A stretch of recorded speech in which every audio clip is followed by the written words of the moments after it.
Baik, bismillahirrahmanirrahim. Assalamualaikum warahmatullahi wabarakatuh. Alhamdulillah wassalatu wassalamu ala rasulillah wa ala alihi wa sahbihi wa mawala. Asyhadu an la ilaha illallah wahdahu la syarika la wa asyhadu anna muhammadan abduhu wa rasuluhu nabiyya ba'da. Subhanaka la ilma lana illa ma 'allamtana innaka antal alimul hakim. Rabbi shrah li sadri wa yassir li amri wahlul 'uqdatam min lisani yafqahu qawli. Alhamdulillah, kita bersyukur pada Allah Subhanahu wa taala di hari ini Allah pertemukan kita dalam majelis ini. Majelis dalam rangka kita mentadaburi kebesaran-kebesaran Allah, apa-apa yang Allah ciptakan yang membuat kita semakin dekat dengan dan semakin dengan kebenaran agama yang mulia tentunya. Dan salawat dan salam tidak lupa tentunya kita ucapkan pada baginda Nabi Muhammad SAW. Semoga kita semua di sini diberikan kemudahan untuk bisa meneruskan apa-apa yang sudah beliau lakukan dan tentunya para sahabat radhiyallahu anhum majma'in. Biasa sehingga kita di sini bisa mengenal Islam, bisa mengenal agama yang mulia ini. Baik, Bapak Ibu sekalian,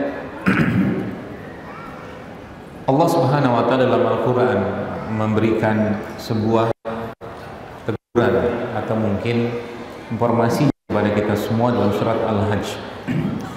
A'udzubillahi minasyaitonirrajim. Bismillahirrahmanirrahim. Afalam yasiru fil ardi fatakuna lahum qulubun ya'qiluna biha aw azanu yasma'una biha fa innaha la ta'mal absar walakin ta'mal qulubul lati fi sudur. Tidakkah kau berjalan di muka bumi ini? Bukankah kau punya hati itu kau merasa? Bukankah kau punya telinga dengan itu kau mendengar? Kata Allah, bukan hatimu yang buta, bukan matamu yang buta, tapi hatimu yang buta. Maka bagi seorang mukmin, bagi sekalian orang yang beriman tentunya, maka yang perlu jauh kita jaga sebenarnya berkaitan dengan jasadnya kita ini adalah hatinya kita atau jiwanya kita. Itu jauh lebih penting sebenarnya. Itu sebabnya dalam Al-Quran sendiri Allah Subhanahu wa taala menjelaskan kata syifa itu, ya, ada 4 kata syifa dalam Al-Quran. Kata syifa yang pertama itu atau 3 kata syifa itu diwakili oleh Al-Quran, ya. 3 kata syifa dalam Al-Quran atau dari 4 tadi itu diwakili oleh Al-Quran. Itu sebabnya Al-Quran itu Allah memberikan janji di dalamnya. Wa nunazzilu minal Qur'an ma huwa shifaa'un wa rahmatul lil mu'minin wa la yaziduz zalimina illa khasara. Dan kami turunkan Al-Quran ini sebagai syifa, sebagai penyembuh. Maka sejatinya kalau kita mau mengambil atau mendapatkan hikmah tadabbur atau mencari tadabbur dari ayat-ayat tentang syifa tadi itu, maka harusnya kita memohon kepada Allah agar Al-Quran itu betul-betul menjadi obat penyembuh bagi diri kita. Caranya bagaimana? Ya, caranya bagaimana? Cara yang paling mudah adalah kita membacanya, ya. Dan cara paling mudah untuk kita dekat dengan para malaikat, ya, adalah dengan membaca Al-Quran. Karena malaikat itu akan mendatangi, mengerubuni orang-orang yang membaca Al-Quran. Satu poin ini saja sebenarnya kalau kita tadaburi, ya, kalau menurut saya pribadi, harusnya ketika orang itu dekat dengan Quran, dia membaca Quran, mentadaburinya, baca terjemahan, baca tafsir, sampai bagaimana aplikasi ke Quran dan kehidupannya, harusnya tidak ada penyakit yang namanya anxiety, kecemasan. Kan sekarang banyak banget tuh, ya, kecemasan sini cemas, itu cemas, segala macam, ya, dikit-dikit cemas. Oke lah kalau kita bicara itu sebagai konteks fisik, oke. Tapi fisik itu dalam Islam, Bapak Ibu sekalian, itu hanya mungkin boleh saya katakan 10-20% saja. Sisanya tuh hati jiwa. Ya. Contoh nih begini. Bapak-bapak yang makan emping sekeping, 1 biji keping, emping 1 gitu ya. Nah pertanyaannya, habis makan emping 1 itu, tiba-tiba asam uratnya naik 1. Itu kira-kira kenapa? Karena bisa jadi ada kalimat dari ibunya, istrinya ngomongin, udah tahu asam urat masih makan emping, nah gitu. Akhirnya satu lembar emping tadi itu jadi masalah buat sang suami, padahal dia bahagia banget makan itu. Tapi karena apa? Tekanan, terzolimi jiwanya. Bener loh, itu bukan kejadian abal-abal, begitu adanya. Jadi dia seperti teraniaya. Apalagi contohnya, nih ya, bagaimana hati itu punya efek yang luar biasa. Lisan kita itu punya kekuatan yang luar biasa. Maka katakanlah si bapak ya, karena kenapa saya ngambil contohnya bapak-bapak ini, karena bapak-bapak sering terzolimi oleh ibu-ibu, sering terzolimi, teraniaya mungkin bahasa. Nah, apa namanya, contoh ya, bapak ini suka makan bolu ya, kue bolu lah, 1 potong 2 potong, karena itu buat dia kebahagiaan ya, buat dia kebahagiaan. Habis minum itu dia minum teh manis standar lah, manisnya nggak manis-manis banget, standar. Karena si ibunya agak-agak lagi mungkin bad mood atau mungkin mau datang bulan, muncullah kata-kata dari sang ibu ya. Apa kata-katanya? Yang tiap hari makan begini nanti gula darah naik loh ya. Sudah tahu keturunan diabetes ya. Sang suami tadi, nah ini menarik, maka ini lihat bahasa Quran. Sang suami tadi ya, dia apa ya, nggak kuat hati orangnya. Hatinya itu kayak tembok, bukan kayak karet. Jadi ketika kalimat itu muncul atau kalimat itu terlontar, maka itu karena hatinya tembok, ngebekas. Paham ya? Kalau karet mental ya, kalau mental nanti yang kena siapa? Ibunya ya, dia kan curiga kan segala macam gitu. Terus akhirnya karena hatinya tadi masih tembok gitu, semua ucapan tadi ketelen ya, ngebekas di hatinya. Ini bahaya ya. Makanya apa kata-kata fa iza khatabahumul jahilun qalu salama. Jadi kalau ada orang ngomong-ngomong yang jahil-jahil gitu tuh, katakan pada mereka qalu salama, salam perdamaian buat Anda ya. Seperti itulah ya. Maka kita perlu belajar bagaimana membuat hati itu kayak karet gitu loh. Jadi dia dengan apapun yang sifatnya apa ya, membuat kita nggak nyaman, itu nggak mengganggu kita ya. Dan ini sebenarnya ceritanya itu sudah dimulai, makanya hati-hati ya ketika lagi Anda sedang, misalkan ibu-ibu yang sedang hamil atau bapak-bapak yang baru berumah tangga kemudian hamil anak pertama, misalkan pengennya, coba saya sekarang pengen ajak Anda terbang untuk ngelihat bagaimana kehidupan kita selama ini. Anak pertama cowok, oke? Anak kedua cowok, anak ketiga pengennya apa? Masalah nggak? Masalahnya apa? Kalau seandainya anak ketiga itu yang lahir cowok juga, keinginan yang luar biasa dari sang orang tuanya ini akan membuat perubahan dalam tubuh anak itu ya, paham ya? Kalau anaknya 1 cowok, 2 cowok, 3 lahir cowok lagi, cowok lagi, kalimat itu didengerin sama anak yang ada dalam kandungan. Maka anak itu kalau lahir laki-laki akan ada kecenderungan dia seperti wanita. Coba ada nggak ya gitu? Coba banyak kok.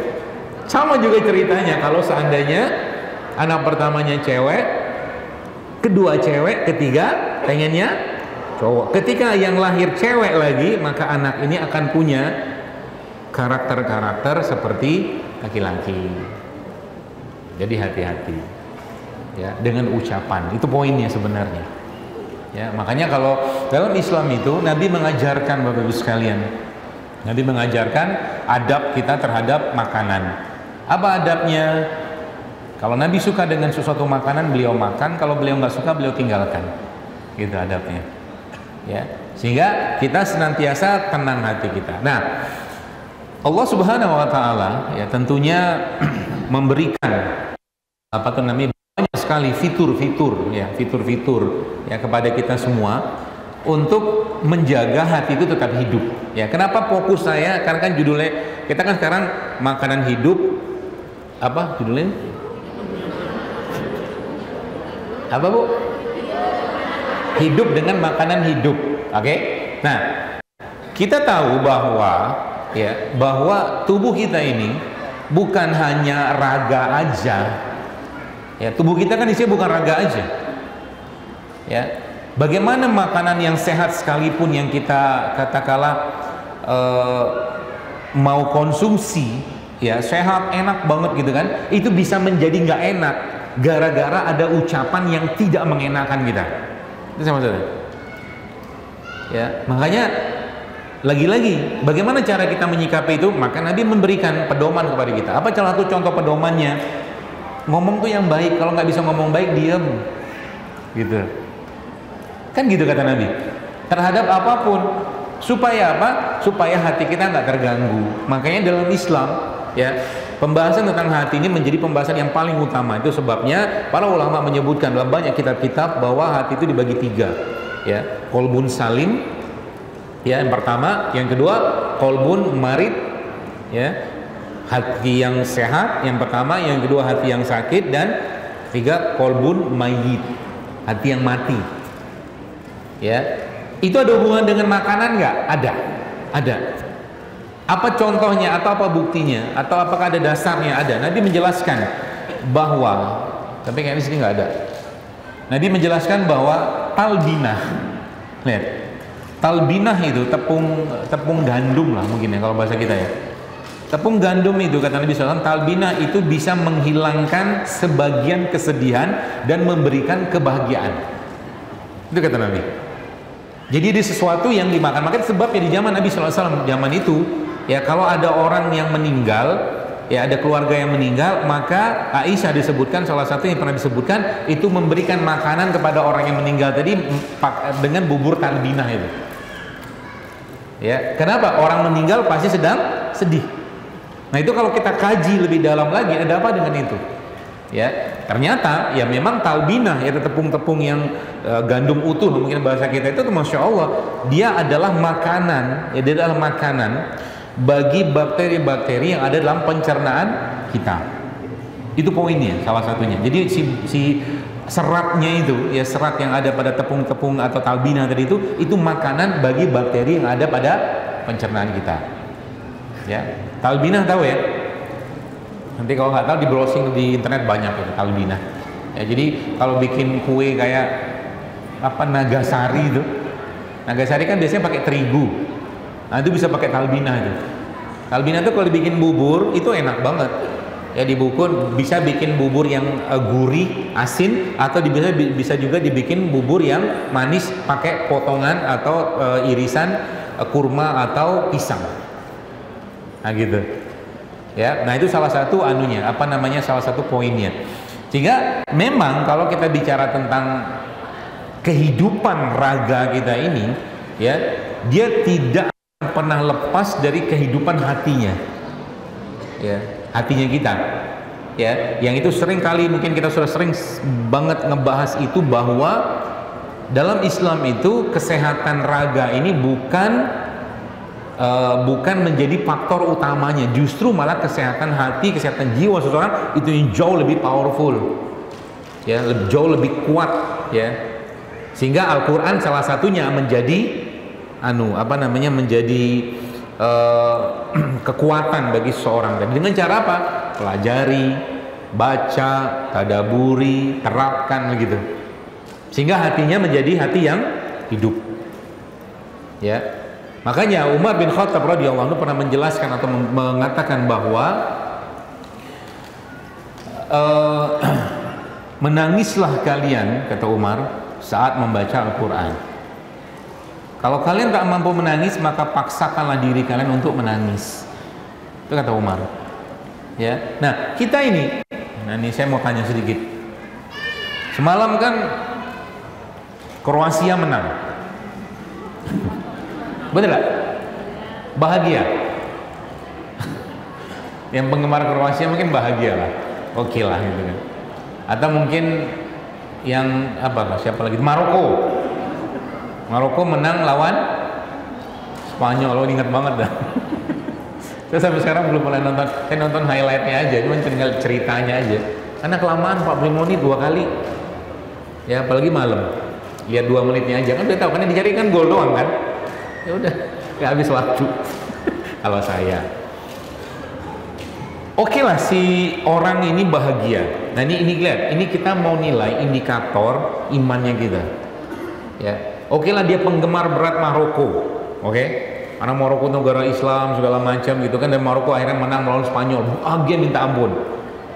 Nah, kalau kita mau nilai standar iman kita, terus sekalian, saya mau jujur tanya, ya, dan ini buat saya juga sebenarnya, kebahagiaan kita itu, ya. Apakah pernah mungkin yang bahagia misalkan apa, dapat anak lah misalkan, atau mungkin dapat pasangan, atau dapat kerja, atau wisuda, sebulan itu bahagia semua, itu bahagia, girang, gembira luar biasa. Tapi pertanyaannya, untuk mengukur hati kita, iman kita, jiwa kita itu nyala atau enggak, alarmnya sehat atau enggak dia, pernahkah kita terlontar kalimat atau terfikirkan dalam pikiran kita itu kebahagiaan ketika kayak begini nih, Anda duduk sini habis sholat zuhur, dalam hati Anda ada satu kalimat yang terlintas, Masya Allah nanti jam 3 asar lagi. Gak ada loh, gak ada. Kelihatannya saya senyum, saya tertawa, tapi ini sebenarnya harusnya nangis kita gak ada kebahagiaan sekali, bahkan sedikit mungkin ada lah gitu kan. Dengan semua kebahagiaan yang sifatnya agama tuh hampir-hampir kosong, nggak ada rasa gitu. Sedangkan apa? Sholat itu kebahagiaannya kita, penyejuk jiwanya kita. Kan nanti begitu. Gak ada bahagianya. Malah justru yang muncul apa? Ya Isya datang, ya subuh datang, lagi enak-enakan tidur. Begitulah level iman kita. Hatinya akibatnya apa? Tadi hatinya itu nggak nyala gitu loh, nggak bisa. Ya, hatinya nggak nyala, nggak bergetar, gitu-gitu aja. Baca Qurannya, alhamdulillah, baca bla bla bla bla segala macam gitu. Ya, sehingga mungkin dari sini sebenarnya kisah ini sebenarnya udah lama berlangsung kayak begini nih. Ibu bapak sekalian tahu mungkin Imam Al-Ghazali itu, ya, salah satu kitab besarnya namanya apa? Ihya Ulumuddin. Itu kitab besar. Kitab yang muncul dibuat oleh ulama besar Imam Al-Ghazali rahimahullah itu gara-gara apa? Gara-gara selama itu ya, selama beliau lihat akhirnya beliau uzlah menyendiri 10 tahun menyendirinya, ya. Kenapa? Ilmu agama pun tidak memberikan rasa kepada diri seseorang gitu loh. Ini musibah besar. Ya. Jadi sebenarnya kalau kita bicara makanan hidup itu, makanan ya, hidup untuk kita yang hidup itu, sebenarnya kita mulai introspeksi diri Bapak sekalian. Seberapa hidup hatiku? Itu paling utama. Zikir, istighfar, enggak juga baca enggak juga sekian kali, enggak juga berlinangan air mata. Ya, enggak perlu ditampakkan depan orang tentunya. Baca Quran enggak juga berlinangan air mata. Sholat, coba Anda tanya sama diri Anda kita tanya, kapan terakhir kita sholat? Saat kita takbiratul ihram kita sudah meneteskan air mata, kapan? Lama, bahkan yang ada. Itulah hati kita. Sehingga yang kita sibukkan, ya, yang kita pikirnya ya akhirnya karena nggak dapat di situ kita masuk ke hal yang lain gitu loh, yaitu hal-hal yang sifatnya materialisme, materi, fisik gitu loh. Salah nggak? Nggak salah, boleh-boleh saja. Ya, makanya minta ya, kita memohon, kita meminta kepada Allah agar hati itu dihidupkan, ada rasa, ya. Kalimat atau mungkin doa Rabbana zalamna anfusana wa illam taghfir lana wa tarhamna lanakunanna minal khasirin. Baca terus tengah malam, baca terus saat Anda sendiri. Zolim benar kita sama diri kita. gak ada rasa sama sekali. Baca Quran gak ada rasa, sholat gak ada rasa, zikir gak ada rasa. Terus mau kemana? Mau di mana hati itu? Hati yang hidup itu di mana? Gitu lah. Mungkin bisa jadi udah terlengket atau tertempel ya pada hal-hal yang sifatnya duniawi. Ya. Itu yang terjadi mungkin, sehingga hatinya itu justru malah tidak menjadi hati yang hidup, justru malah kolbun marid, sakit sebenarnya ya, sakit, sehingga apa? Seluruh badannya pun sakit. Tuh kok dokter bisa ngomong gitu? Ya iyalah, Nabi SAW menjelaskan sebuah hadis ya, yang hadis ini kita sudah sering dengar, ala wa inna fil jasad, bahwa sesungguhnya dalam tubuh kita tuh, yang dalam jasad kita tuh terdapat mudghah. Ala wa inna fil jasad mudghah, izal sholahat, kalau dia baik, sholat jasad kulluh, baik semua. Kalau dia rusak, rusaklah semua. Nggak heran. Jadi misalkan, apakah perintah, nih lihat contohnya, apakah perintah makan dalam Al-Quran itu perintah makan yang nggak sehat? Iya apa enggak? Perintah makan dalam Al-Quran itu perintah makan yang sehat atau tidak? Sehat. Kenapa kita nggak makan yang sehat? Ada sesuatu kan berarti kan? Si panglimanya, si rajanya bermasalah.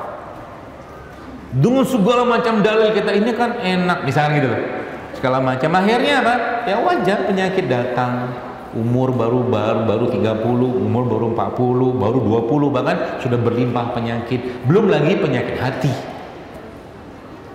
belum lagi penyakit hati dan toksin hati itu Bapak Ibu sekalian. Racun hati itu jauh lebih bahaya daripada racun fisik, dan sering ditumpuk, kita sering tumpuk ya, kita sering tumpuk tanpa sadar gitu ya, tanpa sadar dengan cara apa, macam-macam lah kadang-kadang. Kayak kalau apa namanya kita itu, kata Nabi SAW, agama seseorang itu tergantung dengan siapa dia bergaul, agama loh. Maka kalau cari teman, jangan cari teman yang isi hidupnya itu nggak jelas, nggak jelas. Yang dibahas apa? Hal-hal nggak penting, hal-hal nggak bermanfaat. Nah begitu. Akhirnya kita pun ikut-ikutan. Udah kayak begitu, coba lihat karakter makanannya, coba lihat. Pasti akan masalah, serius. Pasti akan masalah. Yang dia akan cari adalah semua yang memuaskan ininya. Lidah, nggak jauh-jauh dari situ. Dan itu diakomodir kan, dengan modernisasi zaman sekarang, diakomodir semua. Ya, buktinya apa? Anda belilah sirup ya, satu botol itu, coba lihat ada jeruk nggak di situ? Ada jeruknya nggak? Ada. Ada apa di situ yang dominan? Manisnya, gulanya, kan gitu. Diakomodir semua.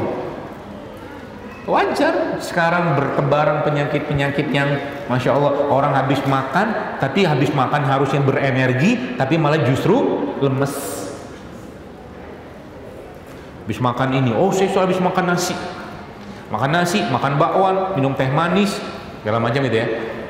Habis makan justru malah lemes. Ini yang kita sebut sekarang itu istilahnya adrenal fatigue ya, kelemahan pada kelenjar adrenal atau mungkin insulin resisten. Jadi kelenjar pankreas yang menghasilkan insulin itu udah nggak mampu kerja lagi karena kebanyakan manis. Maka bagi Anda yang terlalu banyak manis, mungkin Anda perlu sedikit makan yang pahit-pahit.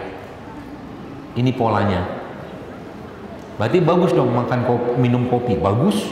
Bapak-bapak minum kopi, tapi bukan kopi yang dikasih gula. Ya. Bagusnya kopi apa? Kopi hitam, biar bapak-bapak menjadi seorang laki-laki. Ada hubungannya? Ada. Kopi itu bagus ya, tapi dia di samping memang dia termasuk fat burner ya, dia pembakar lemak ya. Kopi itu juga salah satu ya, dia punya antioksidan sangat tinggi lah, buat pencernaan juga oke, gitu lah, seperti itu ya. Itu salah satunya. Jadi menghidupkan hati ya, karena kalau pembahasannya kita ya langsung masuk ke makanan tanpa kita tahu esensi tentang hati, repot kita Ya, repotnya apa? Ya makanan tadi hanya menjadi benda-benda fisik yang kita hatinya belum mampu diperbaiki atau belum sehat-sehat banget gitu loh. Akhirnya apa? Nanti ada orang yang godain atau ngajakin kita sesuatu yang sifatnya nggak bener, nggak sehat kayak gitu loh. Kita cepat tergoda. Ya, makanya nih contoh. Kalau ada orang ngasih kita makan, contoh saya lah gampang lah gitu ya, karena memang banyak yang saya sampaikan tentang hal-hal sehat, jadi orang mau ngasih saya makan pun sungkan kalau makanannya nggak benar. Iya kan? Bagusnya tuh bagus, kita udah punya prinsip. Apa dokter Zirul, apakah makannya sehat terus? Enggak. Kadang-kadang dia juga khilaf. Ada khilafnya juga, tapi khilafnya saya pakai ilmu. Contoh, dokter makan mie nggak? Makan. Mie yang tepung, jujur saya makan. Cuman kalau saya makan mie-nya segini, sayurnya segini. Saya tahu ilmunya. Dan itu bisa Anda pelajari juga. Kenapa? Karena mie ya karbohidrat, karbonya olahan segala macam. Tapi ya sudahlah, mau gimana? Aku pernah jatuh ke lubang itu gitu loh. Ke lubang mie. Tapi mie-nya pun pilih-pilih juga. Maka di depan kayaknya ada yang jual mie itu. Ya, sini juga ada kayaknya. Saya sudah minta yang jualan di depan taruh di sini semua supaya Bapak Ibu kenal. Kenapa? Baik. Ini ada hal menarik dan penting dan mungkin kita perlu juga ya. Kita perlu agak-agak waspada gitu. Ya, tentang apa yang masuk dalam tubuh kita. Kenapa? Al-Qur'an menjelaskan falyanzuril insanu ila ta'ami. Perhatikanlah apa yang kalian makan, kata Allah dalam Al-Qur'an. Anna sobabna ma'asobba. Ya, kenapa? Makanan. Ini bahasan sensitif. Ya, jadi gini, singkatnya begini. Saya cerita dengan seorang ya sahabat saya lah, ya guru lah. Dia cerita tentang satu produk makanan. Saya bilang sama dia gini, karena saya tahu produk makanan itu nggak sehat. Ya, lalu saya bilang gini sama dia, Ustadz, kalau makanan itu, saya nggak sebutin apa ya, sebutlah makanan saja.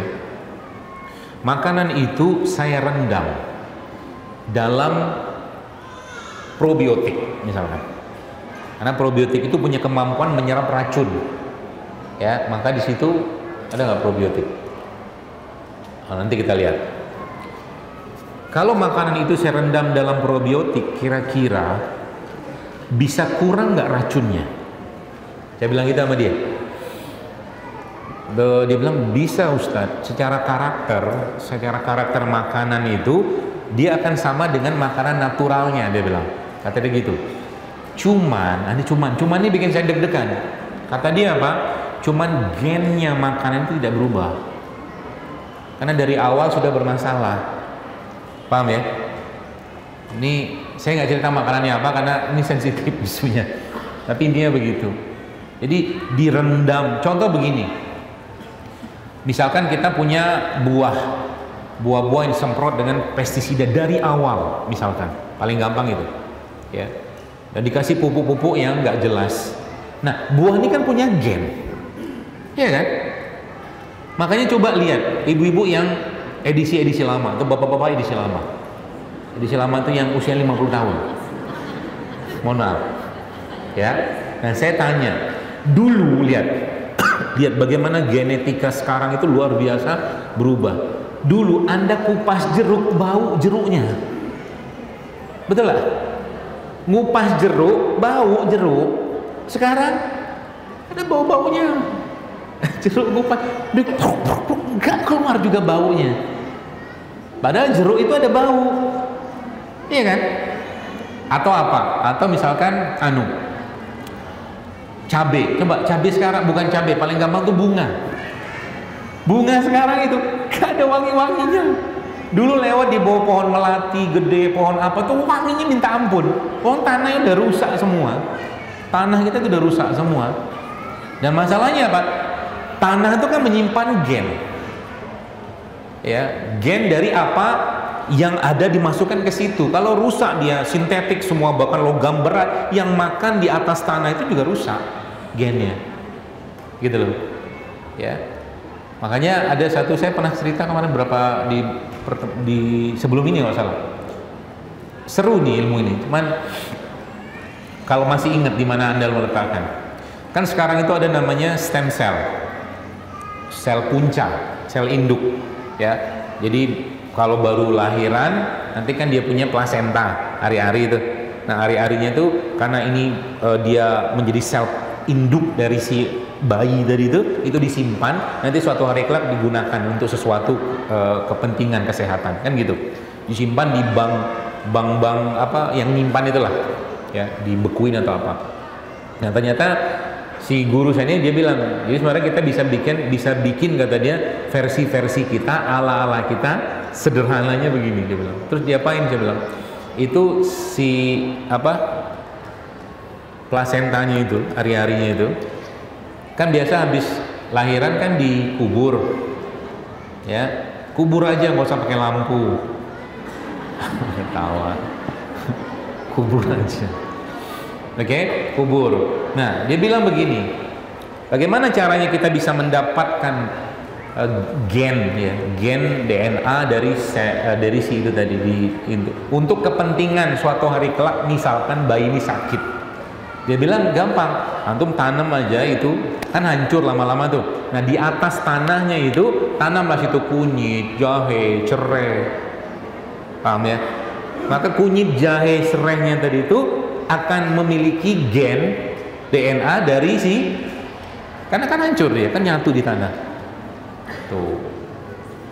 Jadi emang dia juga menyebutkan waktu itu katanya memang pupuk-pupuk yang menggunakan bahan bakunya dari yang tidak halal, ya, seperti pupuk yang menggunakan kotoran babi atau apa gitu, itu memang itu dicuci berkali-kali dengan metode pencucian di lab, ya, bahasa itu nggak hilang jejak DNA babinya itu di dalam produk makanan tersebut, ya. Jadi hati-hati, ya, nggak hilang dia bilang. Gen atau jejak rekam DNA-nya babi itu tetap ada di situ. Saya nggak tahu, ini kan sangat teknis, saya nggak tahu, tapi diceritakan cuma gitu doang, ya. Makanya hati-hati dengan makanan. Kenapa itu jadi masalah? Karena dia akan menjadi biang kerok masalah hati kita, ya, biang kerok. Jadi hatinya nanti jadi apa? Jadi sakit, ya. Sakitnya maksudnya gimana? Sakit fisik, beneran sakit fisik.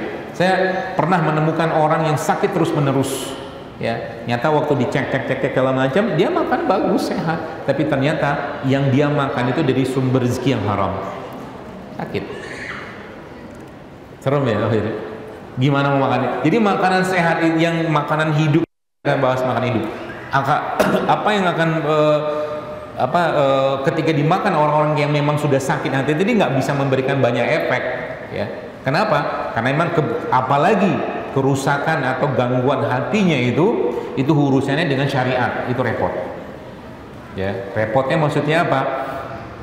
Masalahnya akan sangat banyak, ya. Itu sebabnya kan Nabi mengajarkan doa kepada kita semua, Allahumma qfini bihalalika an haramika wa aghnini bifadlika aman siwa. Hati-hati dengan apa yang dia makan, ya, seperti itu. Nah, itu hati, ya. Bagaimana cara kita menjadikan hati itu terus menerus hidup, ya? Bagaimana cara kita menjadikan hati itu terus menerus hidup? Salah satu yang paling kita lakukan, paling gampang kita lakukan, ya, gini, adalah melakukan kebaikan. Kalau kebaikan untuk kita keluarga standar, ya, tapi ya, yang saya maksud di sini kebaikan untuk orang lain. Itu akan membuat hati itu hidup, ya, hati itu hidup untuk orang lain. Kalau babnya di kita keluarga, nggak usah dibahas, itu standar. Tapi yang saya maksud ini kebaikan untuk orang lain, itu gampang nggak gampang, ya. Dan mulailah Bapak Ibu sekalian untuk melakukan itu setiap hari, bukan untuk kita tapi untuk orang. Bentuknya gimana? Saya nggak punya uang tiap hari untuk sedekah, gampang. Caranya gimana? Anda lagi sholat, contoh nih, lihat, Masya Allah, Islam itu luar biasa, segala kebaikan dianggap sedekah. Anda lagi sholat, lalu tiba-tiba ada orang di belakang pengen banget dia untuk sholat di sop pertama yang sedang Anda tempatin. Anda geser sedikit, kasih dia sop itu, Anda tetap di sop itu juga, sedekah. Hidup bahagia Anda.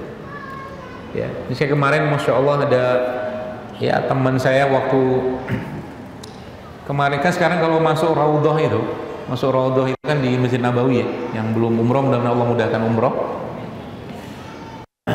Dia cerita masuk itu kan sekarang pakai aplikasi. Ya, subhanallah akhirnya dia cerita buat saya menarik gitu ceritanya. Kenapa menarik? Udah orang desak-desakan meskipun pakai aplikasi. Akhirnya dengan keikhlasan dia ke lapangan, dia silakan gitu. Yang masuk itu kan macam-macam orang di berbagai negara. Kebaikan di situ. Ya. Apa yang terjadi Ibu sekalian? Yang terjadi itu kan biasa dikasih waktu cuma 15 menit di situ. Ya. Dia tuh udah orang baru pertama kali umroh, nggak tahu medan, tapi datang dengan hati yang tulus seperti itu, subhanallah, langsung Allah ganjar. Apa ganjaran Allah? 1,5 jam di Raudhah dia. Subhanallah. Hati. Ya, silakan. Berebut orang kan gitu. Karena bukan itu poinnya. Ya. Oke lah dia orang tuh dapat di Raudhah segala macam, dapat di tiang Aisyah, tiang ini kan banyak tiang-tiang itu. Ya, bukan itu poinnya. Tapi seberapa kita masuk ke situ dengan hati yang baik. Itu poinnya. Ya, jadi kalau mau hati kita hidup, mau hidup kita lebih hidup lagi mulai sekarang, apa yang harus kita kerjakan? Perbanyaklah berbuat kebaikan untuk orang lain. Kalau sekali lagi, kan Nabi bilang sedekah itu terbaik untuk keluarga. Benar, bab itu kita sudah nggak bahas. Mohon maaf. Udah standar lah artian apa? Kalau mau naik level, lakukan untuk orang lain juga gitu loh. Setelah keluarga dan diri kita selesai. Itu sebabnya dalam Islam itu ya menggunakan ya, kita menggunakan misalkan gini, ada seorang yang bertanya kepada Nabi sallallahu alaihi wasallam, "Ya Rasulullah, kalau aku punya uang 1 dinar atau 1 dirham, kemana uang ini aku sedekahkan?" Kata dia. Kata Nabi sallallahu alaihi wasallam, sedekahkanlah uang itu untuk dirimu. Jadi misalkan Anda, ibu bapak sekalian, pengen membeli sesuatu ya untuk diri Anda, beli aja, niatkan untuk sedekah. Jadi berarti boleh dong beli barang-barang yang bagus, yang mewah, boleh asal memang nggak ada niat apapun kecuali untuk bersedekah gitu loh, untuk memperhias diri boleh, asal jangan berlebihan kan gitu. Ya kalau kita lihat para zaman dulu saya baca beberapa kitab itu masya Allah mereka itu ya, para sahabat dan para tabi'in dan ulama itu masya Allah ya. Sekarang ini ada satu syekh ya, kalau Anda lihat di YouTube ada tuh, saya lupa namanya, kalau nggak Syekh Hasan Kamali sih, dia ulama Maroko. Itu kalau dia pakai jubah mahal loh, jumlahnya itu mahal jubahnya, di harta dia.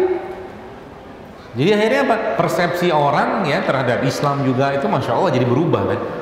Ya seperti itu. Bukan sesuatu yang sifatnya mahal saja, tapi yang juga hal-hal yang sifatnya ya memberi kita kebahagiaan, kerjain. Sepanjang tidak melanggar syariat, ya seperti itu.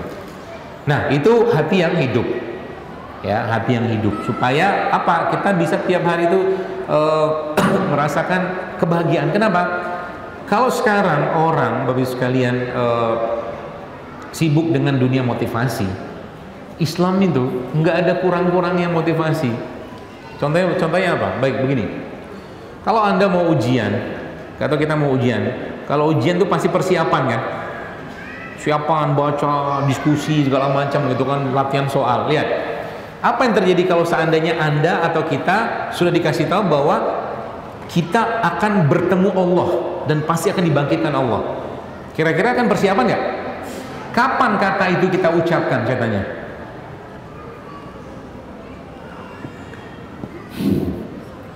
Bangun tidur. Apa doa bangun tidur? Alhamdulillahillazi ahyana ba'da amatana wa ilaihin nusyur. Lihat. Dari pagi kita udah dapat motivasi, coba bakal ketemu Allah nih, masya Allah. Gimana nggak hidup hati? Gimana nggak semangat? Bakal ketemu Allah, gitu loh. Luar biasa kan? Motivasi dalam Islam, ya. Semua diucapkan itu, disampaikan, diajarkan Nabi itu semuanya motivasi. Saya nggak habis pikir kenapa banyak orang akhirnya ya boleh-boleh saja mengambil motivasi-motivasi dari segala macam itu silakan. Tapi yang ada dalam Islam itu jauh lebih cukup, bahkan berlebih. Supaya apa? Semangat hidup. Apalagi bisa membuat hati itu hidup. Kalau dari pelajaran tadi ilmu, gitu loh, ilmu. Sebab apa? Kalau ilmu nggak masuk, yang masuk syubhat. Contoh nih, lihat bagaimana dahsyatnya hati itu. Ada suatu hari, ya, ibu-ibu tanya sama saya. Dia bilang gini, dia hamil dan beberapa kali keguguran. Kegugurannya karena apa? Ternyata kegugurannya karena darah tinggi, kehamilan itu, eklamsi ya. Saya cuman bilang sama dia, saya bilang begini, Bu, Ibu sering curiga sama suami ya sebenarnya. Ibu sering curiga sama suami, lah kok tahu? Ya tahu lah, karena jantung itu akan merespon, bereaksi, gitu loh, bereaksi dengan apa yang kita pikirkan. Bukan hanya jantung, bukan hanya organ, seluruh sistem dalam tubuh kita. Kenapa kita disuruh baik sangka? Karena imunitas kita akan turun kalau kita buruk sangka. Itu dari mana itu? Hati kan? Hati yang sakit kan? Ya, imunitas kita turun kalau hati kita buruk sangka. Bahkan marah itu, ya saya pernah baca satu tulisan ya, itu bisa menurunkan imunitas sampai berapa jam dengan marah hanya 2-5 menit atau 1 menit. Itu dahsyatnya hati. Makanya Nabi bilang, la taghdab, walakal jannah, kan hadis zaman SD itu. Jangan marah, ya. Kapan marahnya? Kalau sudah tenang. Marahnya tapi marah yang mendidik. Itu boleh. Ya. Marah tuh dengan marah yang mendidik. Bahkan kalau udah tahu ilmunya, marah atau bukan marah sih, menegur anak misalkan dengan menggunakan pukulan, boleh nggak? Boleh. Agama membolehkan. Asal pukulan yang benar. Ya, pakai pukulan, tongkat, rotan. Saya dulu yang zaman sudah belajar kayak begitu, ya, pakai rotan. Kalau salah pak. Tapi ingat, kenapa bisa kayak begitu? Kenapa? Lihat hati kita. Ya, Anda, Bapak Ibu sekalian yang dulu pernah dididik oleh orang tuanya, lalu zaman dulu itu kita pernah dipukul sama orang tua, bukan karena kebencian, tapi karena ingin mendidik kita. Boro-boro yang muncul kebencian dalam diri kita, yang muncul kerinduan. Ya, ketika mak bapak kita mati, justru malah rindu. Benar loh, itu hati. Ya, kenapa? Karena mereka menjadi sosok yang kita kagumi. Nah, ini satu pesannya. Jadi kalau mau jadi orang tua yang baik zaman sekarang, orang tua yang bisa disayangi, bahkan kalau marah pun orang tua yang dikagumi, jadilah orang tua yang diteladani. Itu poinnya. Sedikit melenceng ke urusan parenting. Baik, masuk ke ini poin hati secara atau mungkin hidup secara fisik. Bapak Ibu sekalian, maka Allah Subhanahu wa taala tadi memberikan fitur-fiturnya tanda kutip kepada kita semua. Yang fitur itu bisa kita manfaatkan, ya. Maksudnya gimana?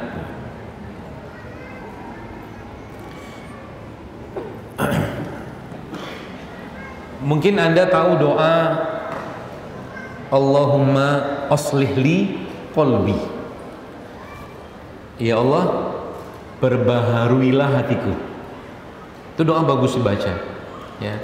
Termasuk juga dari suami untuk istri atau istri untuk suami. Nanti tinggal diganti katanya aja. Allahumma aslih li zaujati. Allahumma aslih li zauji. Ya, laki dan suami atau istri. Nah, atau mungkin buat anak-anak, Allahumma aslih li auladi kalau anaknya banyak. Ya Allah, perbaharuilah anak-anakku. Kan ada doa panjang itu. Matu amri wa aslihi dunyati fi ma'ashi seterusnya. Ya. Perbaikilah duniaku, akhiratku, agamaku. Tapi kalau singkatnya buat kitanya pribadi, yang paling penting juga kita tidak eh, tidak boleh lupa itu memperbarui, minta kepada Allah agar memperbarui hati. Hubungannya dengan apa? Nanti saya ceritakan. Ya, Allahumma aslihli kolbi, hati kita. Ya, diingat doa. Atau juga doa untuk menjaga hati kita. Apa doanya? Allahumma a'ati nafsi taqwaha wa zakkiha anta khairu man zakkaha anta waliyuha wa maulaha. Ya, itu doa yang dibaca termasuk juga di saat sujud, sangat baik untuk menjaga hati. Ya, atau doa yang Nabi SAW jelaskan dalam sebuah hadis, ya, kalau ada orang menyimpan dinar, menyimpan emas, kata Nabi, maka ada satu doa yang kalau kau baca doa itu, kata Nabi SAW, itu jauh lebih baik dari menabungnya orang-orang itu. Ya, apa bunyi doanya? Allahumma inni as'aluka sabata fil amr wal azimati ala rusdi wa ala syukra nikmatik wa la husna ibadatik wa as'aluka qalban salima wa lisanan sadiqa wa as'aluka min khairi ma ta'lam wa a'udzubika min syarri ma ta'lam wa astaghfiruka mimma ta'lamu anta 'allamul ghuyub. Enggak sempat ditulis, enggak sempat direkam. Di IG saya ada. Nanti dibuka aja. Kalau ibu-ibu yang punya IG, kalau nggak punya IG, minta lihat anaknya yang punya IG. Ya, nah, perbaharuin. Nah, temanya adalah tentang perbaharuan. Oke? Karena hati kita ini juga perlu diperbaharui, ya. Dengan apa? Dengan amal kebaikan tadi. Makanya kan iman itu kata ulama naik dan turun. Naik dia dengan ketaatan, turunnya dengan maksiat. Kan gitu poinnya. Maka juga kalau kita tadi pembahasannya adalah imanitas gitu loh. Maka ada juga imunitas, dan tidak lepas dari kaitan perbaharuan sel-sel dalam tubuh kita.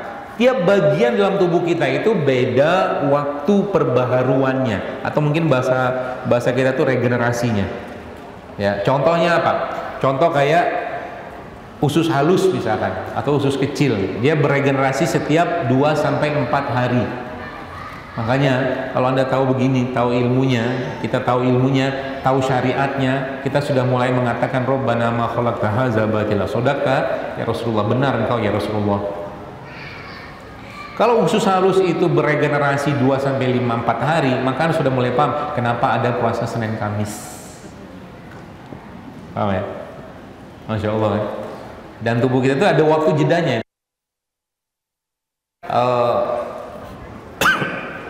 Paru dan lambung, ya, itu setiap 8 harian, ya, regenerasinya. Kemudian ini kulit kita setiap 14 hari, 2 pekan, ya. Kemudian sel darah merah kita itu setiap 3 atau 4 bulan regenerasinya.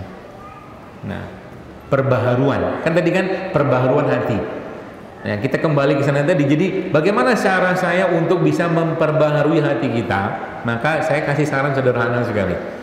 Lakukan kebaikan, kalau bisa nih, kebaikan amal ibadah yang berkaitan dengan orang lain. Babnya kita sama keluarga sudah selesai, nggak usah dibahas.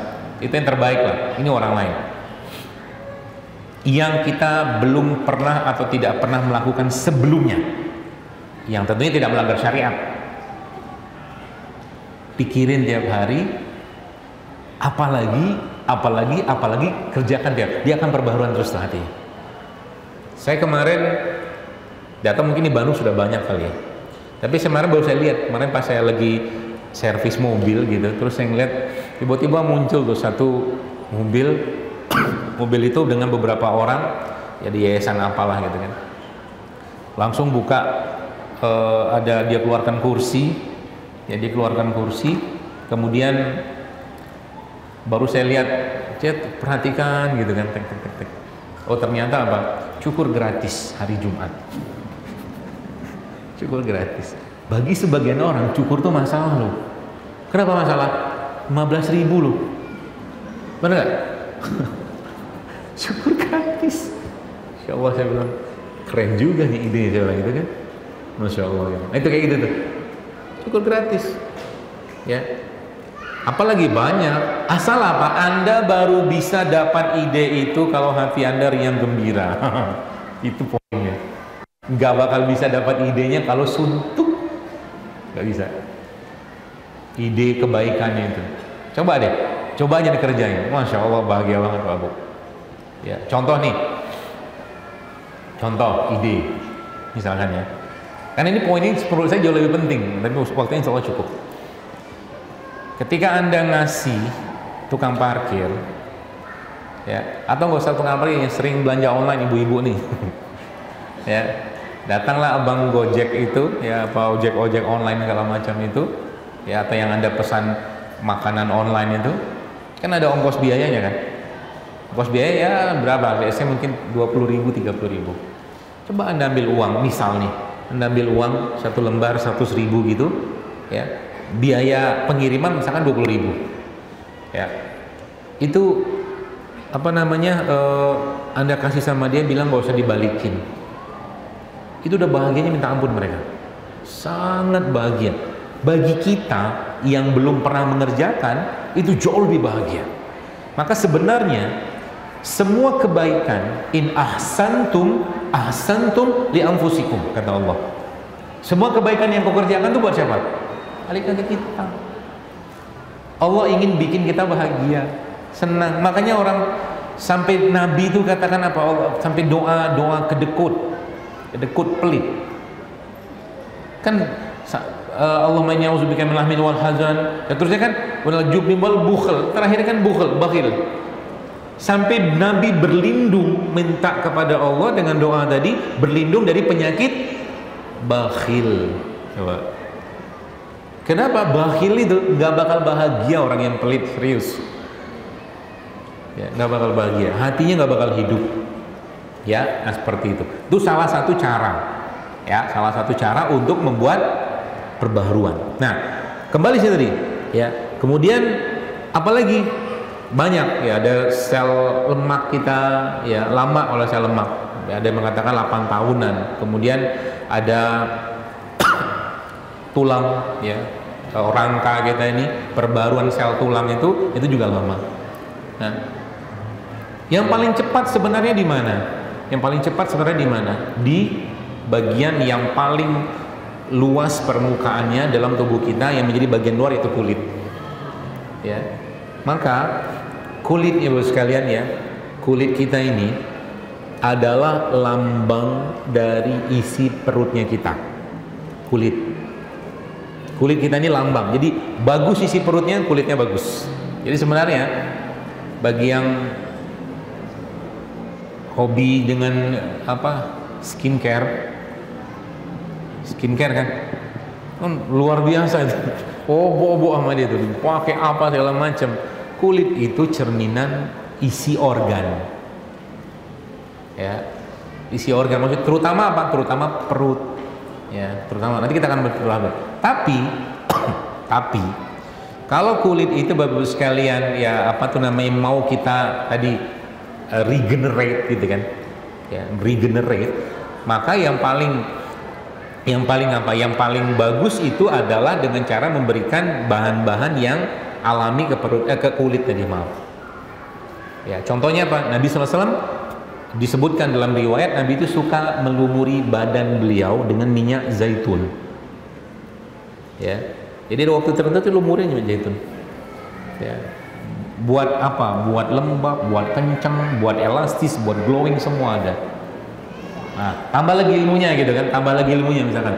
Berarti dokter, zaitun yang bagus itu dari mana? Nah gitu. Zaitun disebutkan Allah dalam Al-Quran, zaitunatil syarqiyati wala gharbiyah. Zaitun yang tidak tumbuh di barat, tidak tumbuh di timur. Tidak barat, tidak timur. Maksudnya zaitun dari mana? Zaitun yang berasal dari negeri-negeri yang diberkahi, Syam, Palestina, Jordan, Syria. Itu bahasa Quran begitu. Makanya kalau saya pribadi ya, saya nggak ada bangga-bangganya pakai zaitun dari Spanyol itu. Orang itu sisa kejayaan umat Islam di Andalusia, ditanam di sana, itu sisa. Ya. Tapi kalau dapat zaitun dari tempat-tempat kayak itu, masya Allah. Ya, apalagi negeri Muslim. Ya, itu contohnya. Nah, lalu apalagi yang kita bisa lakukan Bapak Ibu sekalian untuk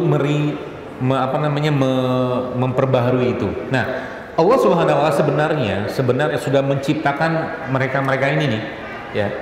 Sayuran, buah-buahan kayak begini nih punya fungsi yang luar biasa, ya.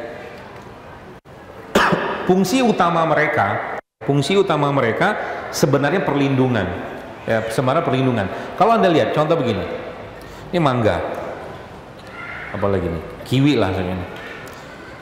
Kenapa ini dilindungi? Atau apa yang kita bisa baca dari benda-benda kayak begini atau dari buah kayak begini? Dikasih kulit, ya, sama Allah. Kalau dibuka kulitnya, maka terbukalah dia kandungannya. Maka Allah kasih kulit buat dia.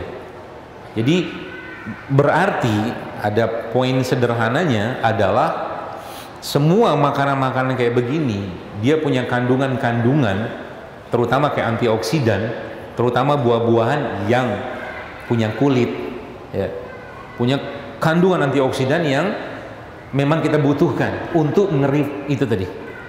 Itu sebabnya babnya saya misalnya kalau kita bicara tentang makanan, sering saya sampaikan, cobalah mulai mengurangi makanan-makanan yang dikemas, tapi perbanyaklah makanan yang dikupas. Ini kan kupas, ini kupas, tuh, kupas semua, ini kupas. Bahkan kulit pisang ini aja itu bermanfaat. Anda kalau baca banana skin gitu kan, ini ada kandungan antioksidan ada di sini coba. Tapi kan kita nggak lazim makan pisang pakai kulit. Tapi dia bagus, ya. Untuk apa? Daripada Anda pakai skincare misalkan, kulit pisang kayak begini Anda buka, Anda olesin sini, asal pisangnya bener. Asal pisangnya bener, silakan dimakan. Udah dibuka soalnya, ya. Dan Allah Subhanahu wa taala menciptakan ya mereka. Jadi poin tadi itu berarti kita nggak boleh dong makanan kemasan, boleh. Saya bilang kan perbanyak yang dikupas, bukan dikemas. Ya, makanya orang-orang zaman dulu ya kecenderungan mereka masak habis. Nah ini saya pesan kepada ibu-ibu nih, ya, kalau masak habis, kalau mau makan masak habis, makan habis, mau makan gitu loh. Jangan dipanasin. Apalagi yang dipanasin, yang dimasak makanan-makanan frozen. Mau makan frozen nggak boleh? Boleh, halal. Yang saya maksud di sini kan hidup. Ya hidup nih kayak begini. Kapan dia mati? Kalau sudah ada terbuka. Di sini kan ada bakteri. Nih, dalam mangga ini dalam setiap produk kayak begini ada bakterinya nggak? Ada. Anda biarin aja, lama-lama kan busuk. Ya, jadi, nah ini poin pentingnya. Cara paling mudah kita untuk menghidupkan tubuh kita ini adalah mengkonsumsi kandungan mikroorganisme atau bakteri hidup. Salah satunya, contohnya apa? Ya, contoh paling gampang ya ini, misalkan makannya asam, ya kan? Terus caranya gimana supaya kita bisa makan bakteri tadi? Cuka apa? Bukan cuka masak itu ya, yang botolnya itu. Bukan. Mas, ada nggak cuka? Nah ini cuka kurma nih, cuka dari kurma. Oh, asli asam. Ini cuka ini aja kalau Anda ini dijual di depan ya. Oh, ada yang jual. Kenapa saya promoin? Karena kita mau menyelamatkan generasi. Ya kan? Kalau Anda sudah kenal dengan makanan sehat, produk sehat, Anda akan lihat generasi ke depan nanti akan makannya seperti itu juga. Itu poinnya sebenarnya. Ya, terserah mau Anda jual apa, itu terserah Anda. Ya. Nah, banyak hal. Apa maksudnya gini? Salah satu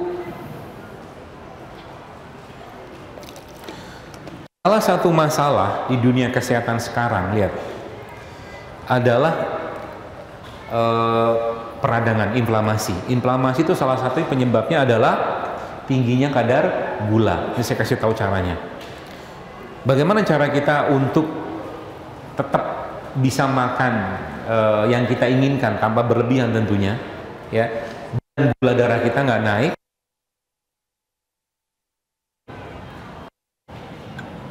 Cuka, mau cuka kurma boleh, cuka apel boleh, cuka madu boleh, nanas boleh. Anda kasih masuk ke air kayak begini. Terus apa yang akan terjadi dengan ini? Kalau Anda makan roti setelah Anda minum ini, ya, emang nggak boleh makan roti? Boleh. Tapi Anda harus tahu, roti itu kan tepung. Tepung kan bikin gula naik. Udah tepung, terigu ya. Tambah lagi dalamnya ada gula, maka dia naik gulanya. Lama-lama tadi insulin resisten tadi tuh, pankreasnya letih, ya. Nah, minum kayak begini saja, ya, itu sudah banyak menyelamatkan untuk tidak terjadi lonjakan gula. Caranya ya, supaya hidup, bakteri kita hidup, perut kitanya, dan kita tetap apa tuh namanya, bahagia. Banyak orang nggak bahagia karena diminum. Jangan tersiksa gitulah minumnya. Itu yang pertama. Bagaimana caranya lagi supaya dia tetap hidup dan tetap, maksudnya bukan hidup apa ya, beban dalam tubuh kita itu tidak banyak ketika kita mengkonsumsi dan akhirnya dia bekerja. Nah, saran saya yang paling mudah itu adalah Anda mengkonsumsi semua sayuran-sayuran kayak begini. Jadi sebelum makan, sudah benar orang Sunda itu, sudah benar. Makanya ibu-ibu apa, nenek-nenek yang zaman dulu itu, yang ini apa, ibu-ibu yang edisi lama, tangguh mereka itu, bener kan? Tangguh. Ini jalan sama cucu yang ngos-ngosan cucunya. Bener gak Bu? Ini nenek anteng aja. Subhanallah, saya kemarin waktu pergi umroh ada bawa bapak, subhanallah, umur 80 tahun, anteng aja dia jalan. Bahkan ada beberapa yang pergi naik ke Gua Hiro itu. Kenapa? Makannya bener. Makan lalap, kan gitu. Nasinya nggak banyak-banyak, lauknya yang baik gitu loh maksudnya. Karena sudah ngerti cara makannya. Ya, sehingga apa? Nah, ini jadi masalah sekarang. Sebagian besar penyakit itu memang terjadi tadi kalau secara penyebab ya, inflamasi, radang segala macam, insulin segala macam. Tapi yang jadi masalah kita makannya nggak bener gitu aja. Contoh misalkan apa ya, kurma lah misalkan. Apa nih kurma? Ada kurma nggak? Ada kurma tadi. Mana tadi kurma?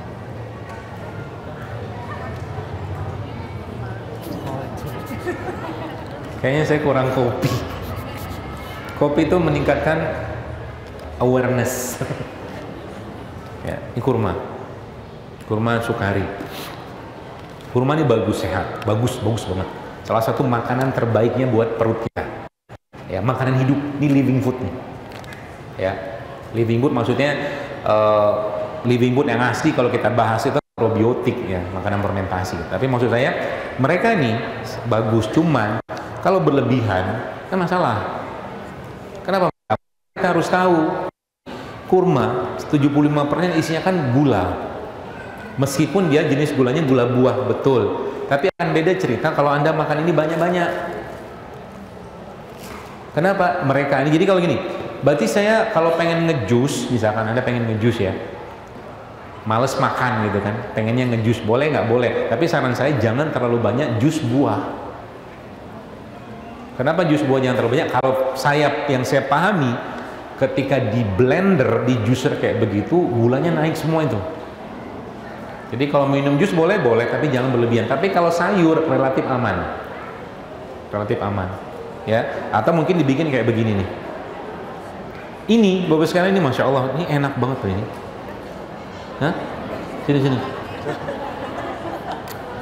Antum yang minum. Oh iya. Ya. Yang tadi enak sih. Yang tadi enak. Wajahnya udah sumringah. Tuh ya. Ini kita bicara bagaimana mengakomodir mereka, karena mereka itu, mereka ini siapa? Mikrobiom bakteri. Enak. Sinilah. Nah, jangan lupa bayar. Mikrobiom. Makanya nggak heran kenapa banyak orang sekarang moodnya nggak jelas. Nggak tahu kenapa. Karena yang mereka makan sampah semua. Di sini nggak bisa apa yang ngolah. Yang dimakan tepung olahan, gula olahan, minyak olahan, bukan minyak yang digoreng gitu-gitu, nggak jauh-jauh dari situ. Wajar zaman dulu ibu-ibu nih, zaman dulu mens aja, nggak ada episode drama Koreanya, ya kan? Zaman sekarang, oi mak, 2 hari menjelang hari menstruasinya udah jungkir balik dia. Itu perutnya ngawur, bakterinya ngaut. Coba cek ini makan apa, pasti ada kaitan dengan makanan salah satunya, ya. Bisa nggak diperbaiki? Insya Allah bisa, ya. Itu yang pertama. Lalu apa lagi? Ini kan isunya tadi kan bagaimana kita memberi kehidupan ke mereka, ya. Isu yang berikutnya adalah supaya kehidupan di dalam tubuh kita ini tetap hidup, ya. Salah satunya adalah Anda dengan menggunakan biji-bijian kayak begini nih. Ya, ibu-ibu kalau mau masak nasi, campurin biji-bijian. Contohnya apa bijiannya? Biji kacang hijau, kacang kedelai kan ini biji. Cemplungin aja. Sekarang sudah ada produknya itu, setahu saya. Ya, kalau mau gampang tinggal buka, cemplungin. Atau, nah kalau enggak lagi, bagaimana cara memberi kehidupan supaya mereka nggak terbebani tadi? Ini apa ya? Oh, ini Zam-Zam. Oh, ini ada terbaik kalau ini. Ini Zam-Zam versi mini, ya.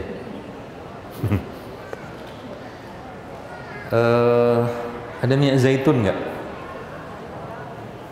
Nggak ada. Bisa juga pakai minyak. Maka saya punya teman di Bali, ibu-ibu.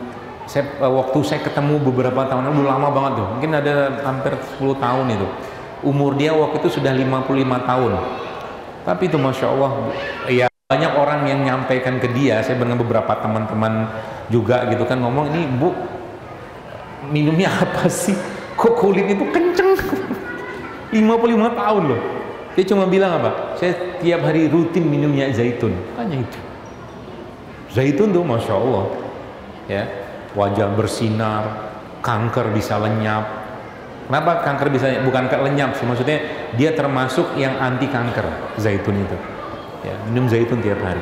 Dan dia juga menjadi makanan buat mereka. Kalau nggak ada zaitun gimana? Pakai minyak kelapa perawan, virgin coconut oil, itu juga bagus, ya. Nah, sehingga nanti ibu-ibu kalau masak, kalau mungkin menyajikan nasi ya ke suami, atau mungkin bapak-bapak yang masak juga, itu nasinya boleh dicampur dengan minyak. Nasinya tadi itu diambil dari, misalkan dari rice cookernya lah gitu kan, ambil taruh dalam wadah gitu, campurin minyak. Itu sangat baik dan mereka akan bahagia banget dengan kita, karena bicara tentang kehidupan dalam badan kita ini tidak lepas-lepas dari bakteri yang ada, ya, karena mereka yang mengendalikannya. Sini ada kaitan sama sini, sini ada kaitan sama sini, sini ada kaitan sama sini. Mungkin Anda mulai mikir, kenapa tiba-tiba ada keinginan untuk makan sesuatu makanan yang dulu Anda pernah makan di kampung. Itu sebenarnya sinyal dari mereka. Itu sebabnya dalam dunia pengobatan, Bapak sekalian,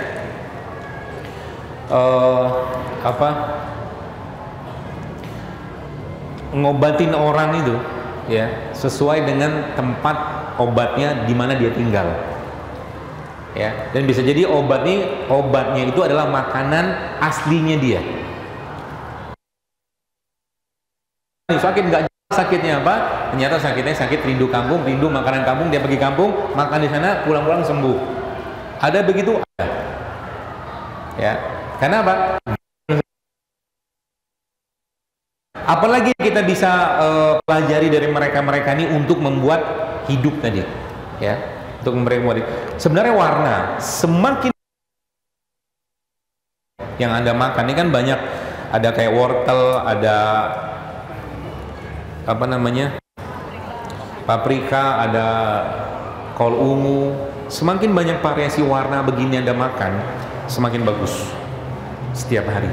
Dan sel kita akan semakin, bahkan beberapa bahan kayak begini, saya baca beberapa bahan ini itu ada satu buku yang ditulis oleh dokter di Amerika namanya Dr. William Lee. Dia tulis buku judulnya Eat to Beat Disease, ya. Makanlah untuk mengalahkan atau melawan penyakit. Dia buka data-data. Ternyata beberapa produk-produk makanan yang ada seperti ini tuh bahkan mereka punya kapasitas untuk memproteksi gen atau DNA. Contohnya kiwi, kata dia gitu. Kiwi bukan makanan kita, mahal lagi, ya kan? Nggak usah susah hati.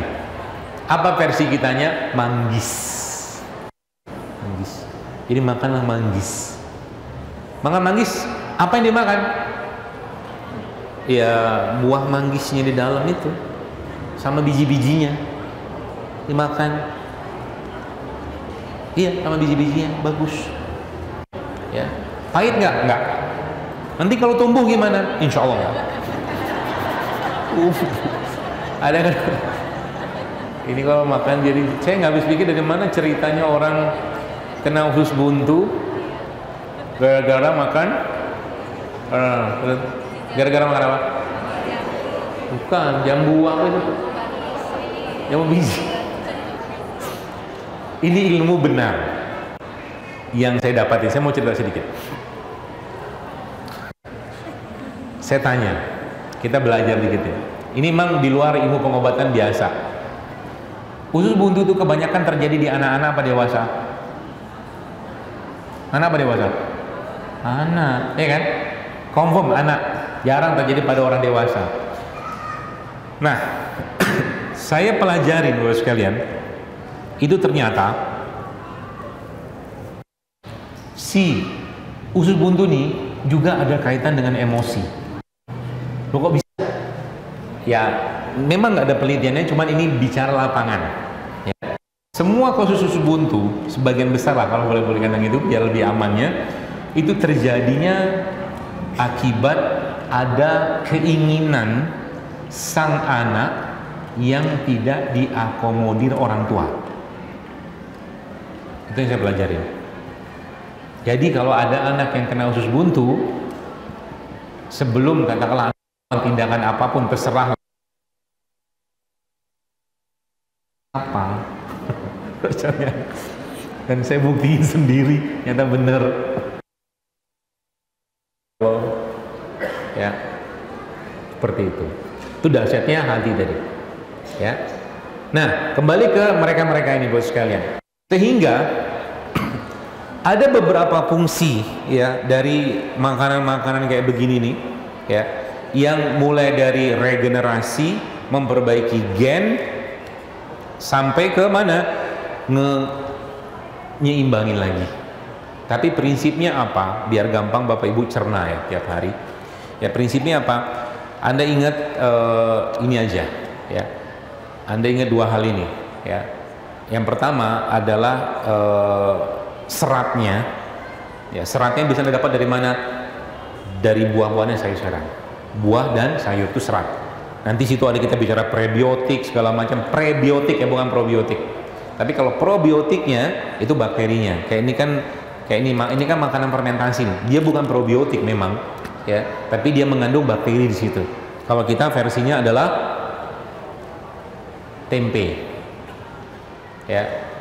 Tempe itu makanan fermentasi, ya, itu. Jadi ingat seratnya, ini serat semua nih. Masalah kita sekarang, ya, kenapa katakanlah sel-sel kita itu tidak perbaharuan, kita kurang serat. Saya kemarin, Anda yang mungkin lihat di IG saya posting kan, saya bilang kayak dengan beberapa tim kami di Perkumpulan Bekam Indonesia di PB itu akhirnya muncul ide untuk bikin dapur umum. Kenapa dapur umum? Karena selama ini orang yang kalau bencana yang dikirimin mie instan, itu mie yang nggak ada serat. Boleh bilang mungkin saya nggak tahu berapa, mungkin 0 seratnya, saya nggak tahu, tapi miskin serat. Masak beneran di situ, bikin dapur umum di situ. Ya, kenapa? Kita butuh serat. Kalau sampai nggak ada serat, apa yang terjadi? Masalah. Jadi makanya makanan-makanan begini. Jadi kalau berarti saya boleh dong makan mie instan, ya silakan aja. Tapi kalau bisa mie yang lebih bagus, lebih bagus. Maksudnya mie yang lebih baik. Contoh misalkan mie apa? Mie wortel, gitu loh. Mie yang tidak berasal dari terigu. Kalau udah mentok banget, tetap pengen makan mie, misalkan gitu kan, hasratnya luar biasa. Ada orang pengen makan tuh kan sampai luar biasa. Saya pernah punya teman. Orang ini aneh menurut saya. Ini orang gak bisa ketemu pastel. Pastel. Jelang buka dia ketemu pastel, dimakan sama dia. Saking mungkin ada jin pastel dalam dirinya itu.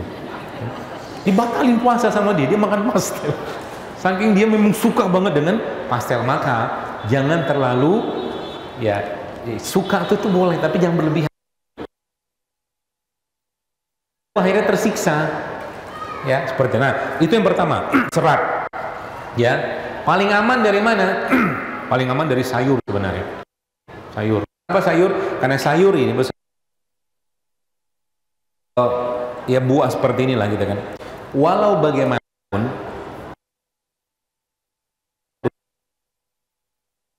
sering kalau saya punya makan buah, tapi kan dok apa aman-aman aja. Buktinya sampai detik ini ada satu hewan yang makan buah ini terus-menerus nggak gemuk. Tahu? Oh, itu ya makan ini, tapi nggak gemuk-gemuk gitu kan. Nah, itu beda cerita lah ya. Sama juga dengan besar mati.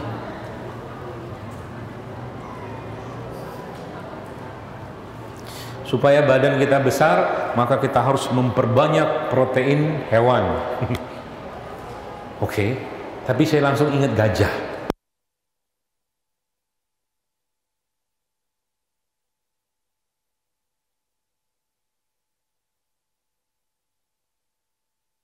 Dia beda gitu kan.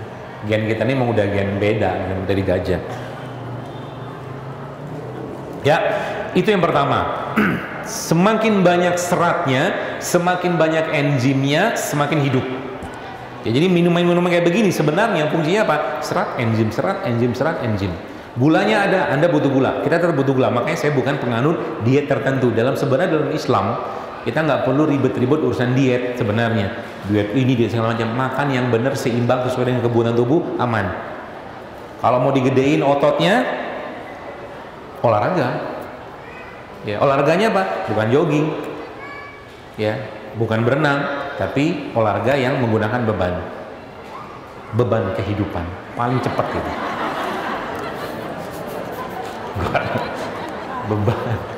beban beneran ya, beban badan, beban barbel itu cepat banget. Dan itu kalau Anda mau olahraga kayak begitu aman. Kenapa aman? Kalau sudah sampai ke titik di mana ototnya sudah kebentuk, maka dia akan membakar sendiri. Jadi tubuh kita itu bisa kita mainkan sebenarnya. Dia akan membakar sendiri. Dok, nanti kalau perempuan gimana? Nanti keker dong. Tenang, enggak bakal keker. Enggak bakal sterek kayak laki-laki, enggak bakal. Karena kita beda hormon. Perempuan laki beda hormon. Kalau laki-laki memang iya. Ya, seperti itu. Itu serat. Ini jam berapa ya? Masih lama.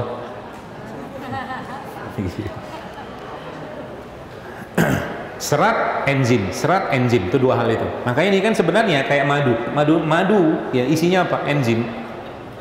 Ada serat, ada, tapi dia bukan hanya itu doang, banyak lagi yang lain ya dalam madu itu. Inilah yang kita butuhkan. Jadi kalau sudah, ini apa nih? Oh, ini yang jualan depannya. Oh iya, yeah. Kalau sudah ngerti ilmunya, maka kita akan mulai makan yang benar supaya hidup. Oke, seperti itu. Jadi madu, kemudian buah-buahan kayak begini, ya, sayur-sayuran, termasuk juga biji-bijian, ya, Kalau bisa mulai sekarang masukkan dalam daftar menu Anda biji-bijian kayak begini. Apa aja. Mau biji yang mahal silakan, mau biji yang standar silakan, pokoknya biji-bijian masuknya. Karena ini efek luar biasa. Kenapa saya bisa mengklaim seperti itu? Karena salah satu rahasia diet Mediterranean yang selama ini dipelajari oleh para ilmuwan, kenapa orang di Mediterranean itu, ya daerah-daerah Turki, Spanyol apa gitu loh, seingat saya itu mereka sangat erat dengan ini, sangat akrab dengan ini.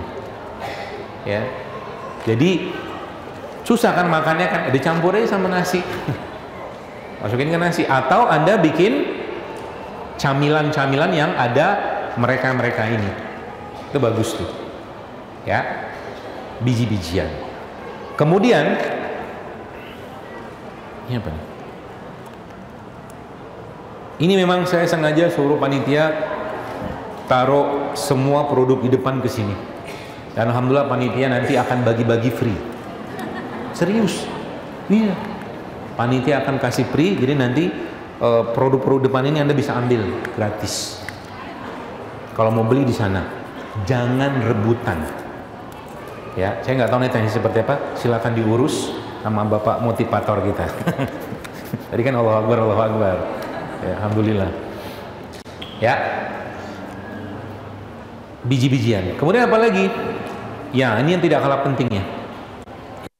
Sebenarnya banyak ya kalau kita mau bahas ya, tapi saya tidak akan terlalu panjang. Nah, yang keduanya atau mungkin yang berikutnya adalah bakterinya. Bakterinya.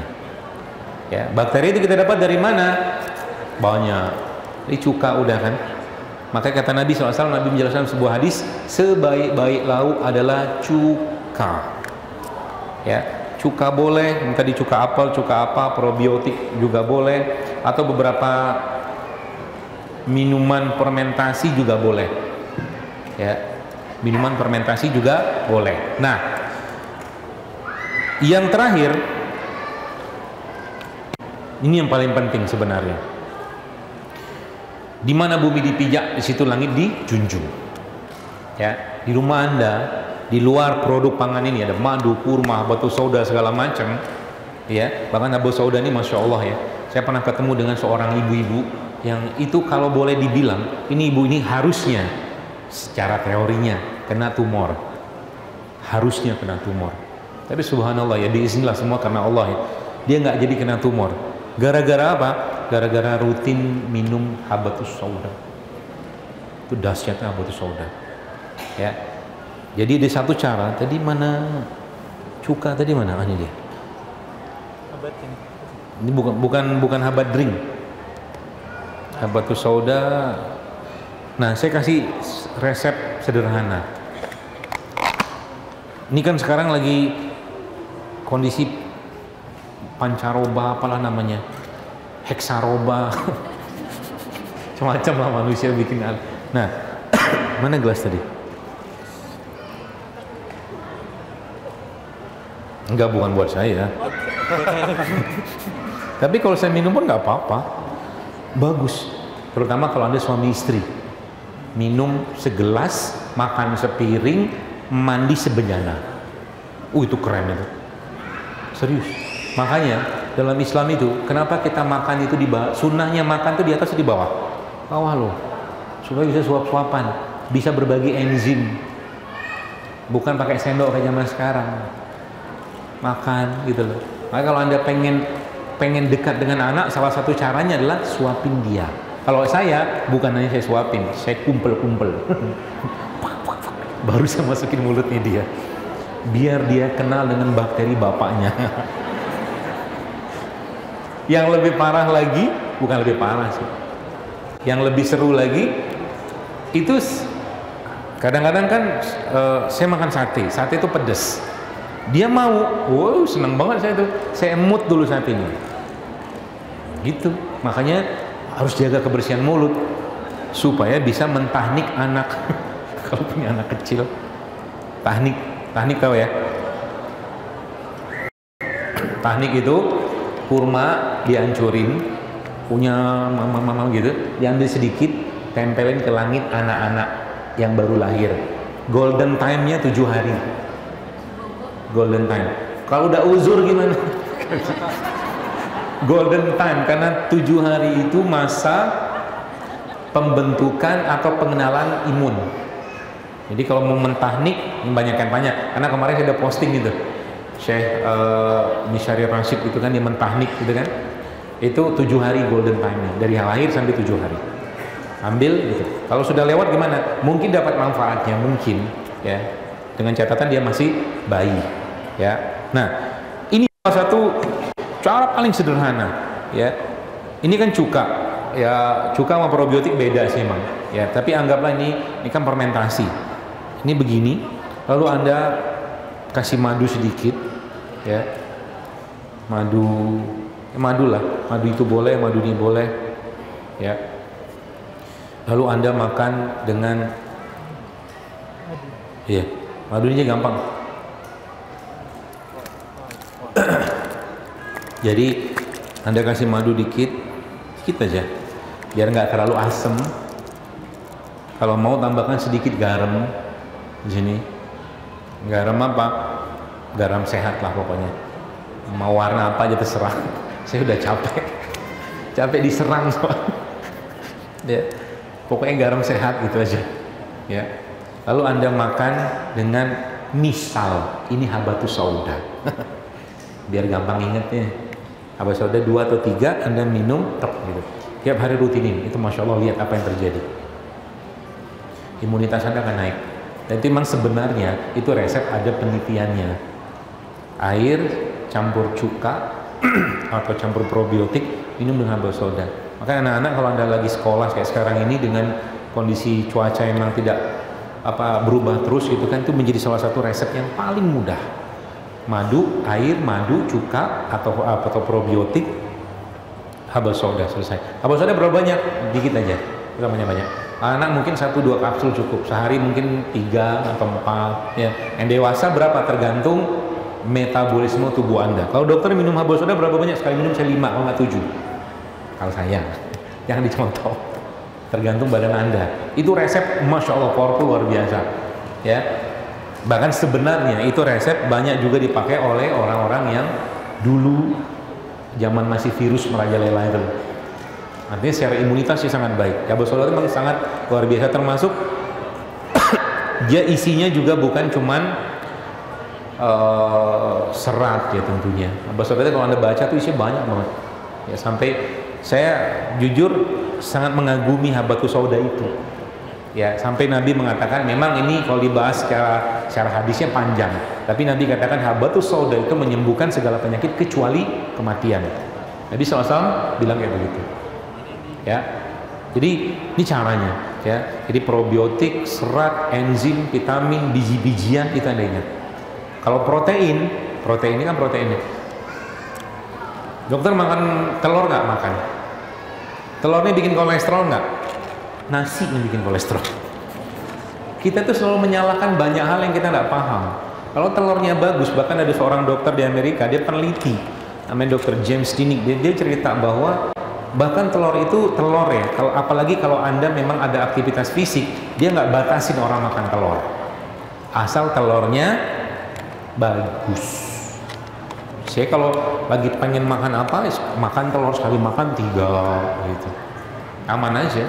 Kolesterol nggak, sepanjang Anda makannya cukup dan tidak berlebihan menurut Anda masing-masing, takaran Anda aman, insya Allah.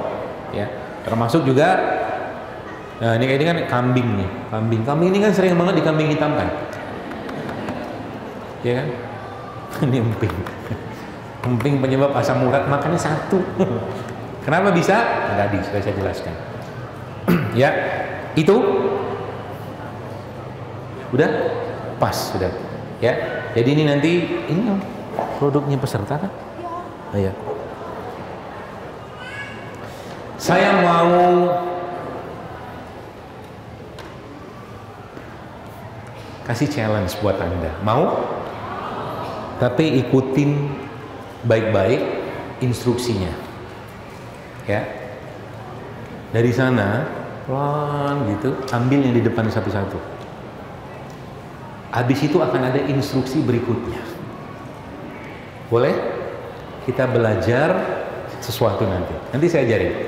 dan tunjukkan peradaban kita. Kenapa peradaban? Kadang-kadang brok gitu kan, bukan itu saya mau. Pelan-pelan katanya gitu. Kalau mau silakan ambil. Berapa lama? Sekarang. Saya mau duduk, saya mau minum. Ambil dulu. Ambil apa aja terserah. Banyak masih disiapin sama panitia. Mau ambil sayur boleh, mejanya pun kalau dikasih silakan aja ambil. Tapi tunggu instruksi berikutnya setelah Anda ambil ya. Jangan langsung disimpan di tas.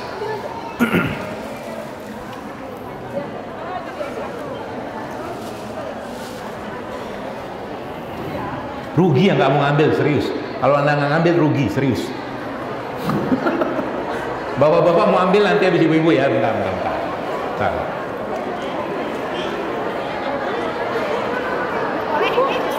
Ya, madu ini ambil.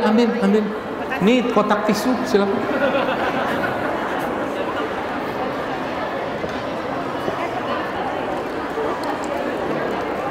Setelah ambil, satu orang ambil satu. Ya, jangan lebih.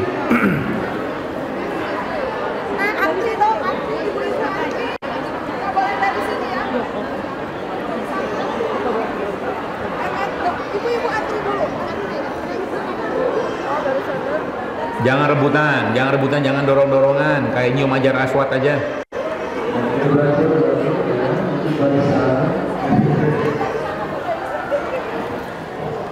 Air dong.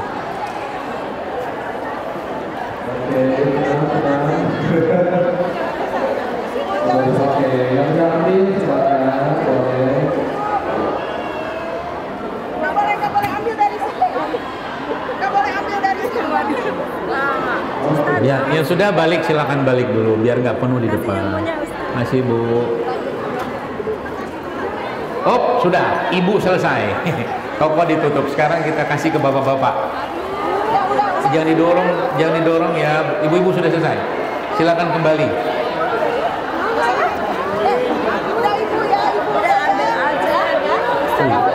Ganas ibu-ibu. Oke, boleh. Terima kasih.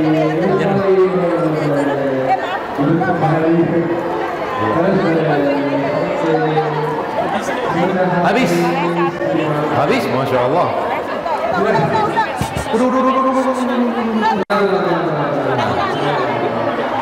Udah kembali.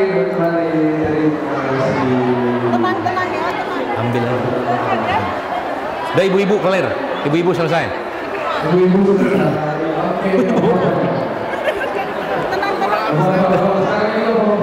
Kebahagiaan bapak-bapak. Baik.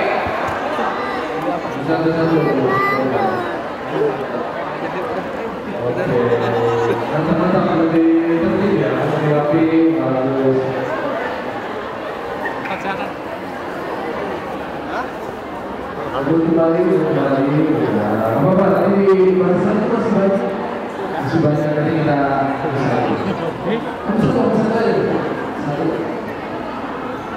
Namanya. Ya bapak langsung mau ambil. Kalau bingung mau ambil apa? Boleh cari apa? Ini ada instruksi dari ya. Kenang-kenangan.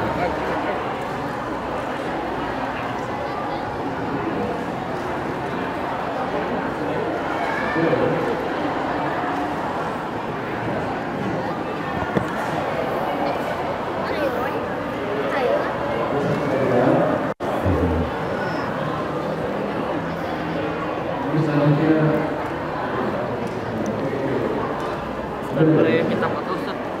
Mumpung lagi masih sibuk. Oh nanti. Nanti. Khawatir jadi banyak kan?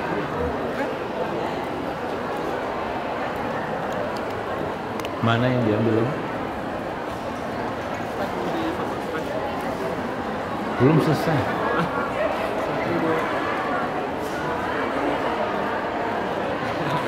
Baik. Bapak-bapak lagi diambil lagi.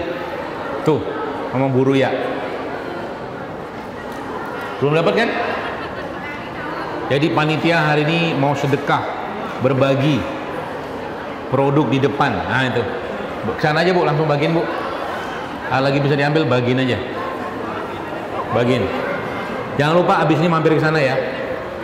Ramein. Biar kalau dipoto bagus rame.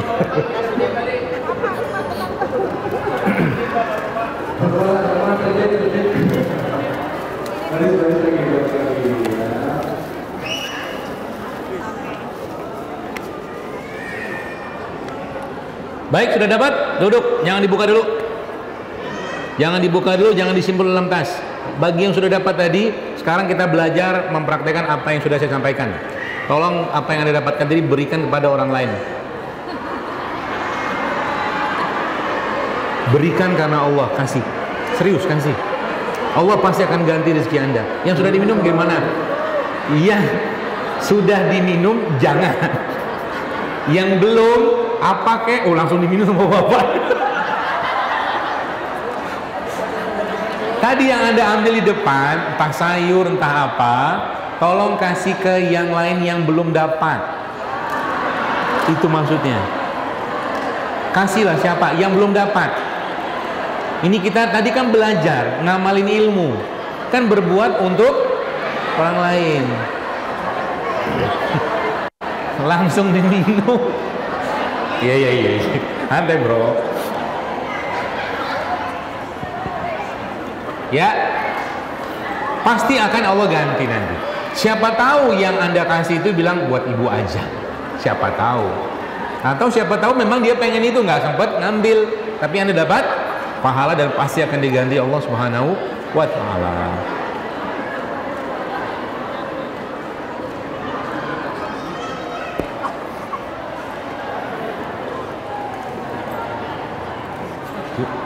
Yuk. Bawa belakang. Sudah kasih? Alhamdulillah. Seru kan berbagi kan? Seru.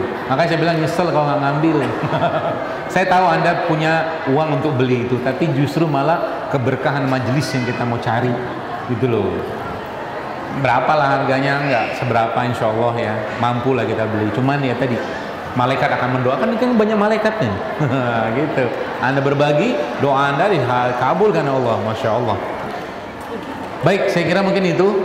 Mudah-mudahan pesan saya tadi Anda dapatkan, karena bentar lagi masuk waktu asar. Saya kembalikan lagi kepada Bapak Moderator. Mana Bapak Moderator? Baik, terima kasih Pak Ustaz. Mungkin selanjutnya sesi tanya jawab Ustaz di sudah ada pertanyaan. Kita akan sesi tanya jawab selama 10 menit saja mungkin waktunya. Boleh Pak Ustaz menjawab sampai waktu habis.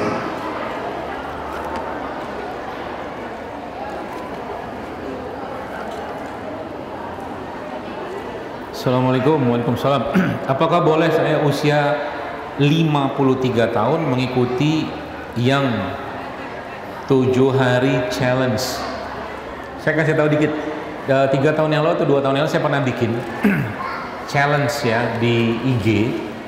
Tapi ini challenge tagar atau hashtagnya sudah campur aduk luar biasa. Tapi challenge itu tagar itu anunya apa, tulisannya tuh hashtag 7 days challenge JSR ya, 7 days challenge JSR. Itu di situ emang nggak makan nasi, nggak makan gula, nggak makan tepung, nggak makan goreng-gorengan gitu-gitulah. Dan itu Masya Allah yang mendapatkan kebaikan dari itu tuh banyak sekali. 7 hari doang ya. Nah pertanyaannya, dengan usia seperti yang bertanya ini 53 tahun, saya boleh nggak ngikutin itu? Boleh, tapi Anda harus monitor terus kondisi badan Anda ya. Nah ini gak bakal kejawab semua, tapi saya kasih satu ilmu yang sangat bermanfaat untuk Anda ya. Nah ilmu ini namanya ilmu keseimbangan. Setiap orang yang dilahirkan ke muka bumi ini sudah dalam kondisi seimbang ya. Ada orang yang lahir dalam kondisi rendah sistem metabolismenya, ada orang yang lahir dalam kondisi tinggi. Ini kita sebut dengan hiper, ini kita sebut dengan hipo. Paham ya?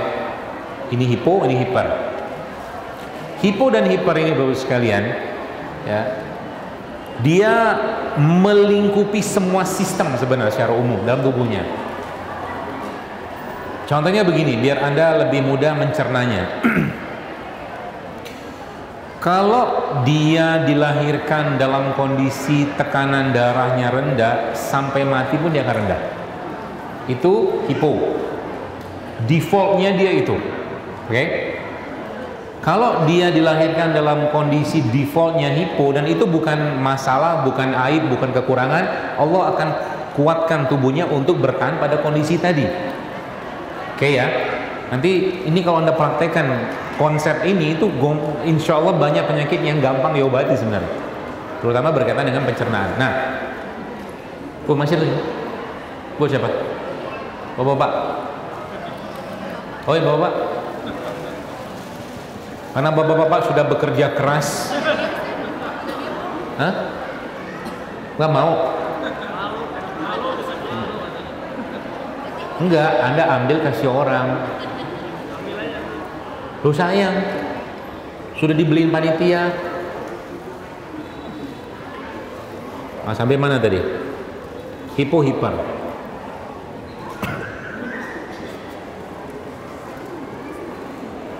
Dan khusus bapak-bapak nggak usah dibagi ke temannya. Ibu-ibu aja. Baik, ini hipo hiper. Oke, nah dengarkan baik-baik penjelasannya. Ketika dia sudah hipo, maka semua sistemnya hipo. Dia akan hipotensi. Tidak masalah. Jadi dia jangan pakai standar tensi normal orang normal. Karena tensi dia akan selalu 90-70, nggak bakal 120. Paham? Dia akan selalu hipo asam lambung, bawaannya pengen makan terus, laparan terus. Dia bisa jadi akan hipotiroid. Hipotiroid. Apalagi? Dia akan hipoglikemia. Oke? Apalagi? Semua hipo dia. Nah, makanya kalau Anda mencermati kata-kata saya tadi tentang makan yang benar, itu sebenarnya kita harus bedakan pada dua kelompok ini. Ya, makan yang benar pada kelompok hipo sama hiper itu beda. Oke? Kalau orang hipo, dia nggak kuat, perutnya kosong, bukan mah loh. Ya, dan orang sering sebut itu mah. Dunia sekarang menganggap semua orang itu sebagian besar hiper, padahal bisa jadi orang itu hipo. Bingung apa enggak? Hah? Bingung? Nah, yang rendah, yang tinggi, metabolisme ya, bukan status sosial. Metabolisme. Yang rendah ini semuanya rendah, tensi rendah, gula rendah, tiroidnya rendah, semua. Dan itu tidak masalah buatnya karena Allah cukupkan dengan kekuatan tubuh yang lain. Itu hipo. Nah, berarti orang hipo, kalau dia bermasalah di lambungnya, sebenarnya masalahnya bukan karena asam lambung yang berlebih. Gak mungkin lah orang dia hipo. Paham? Justru malah dia asam lambungnya kurang. Makanya nggak cocok kalau buat makan obat yang nurunin asam lambung. Obatnya orang hipo itu apa kalau sakit lambung? Makan.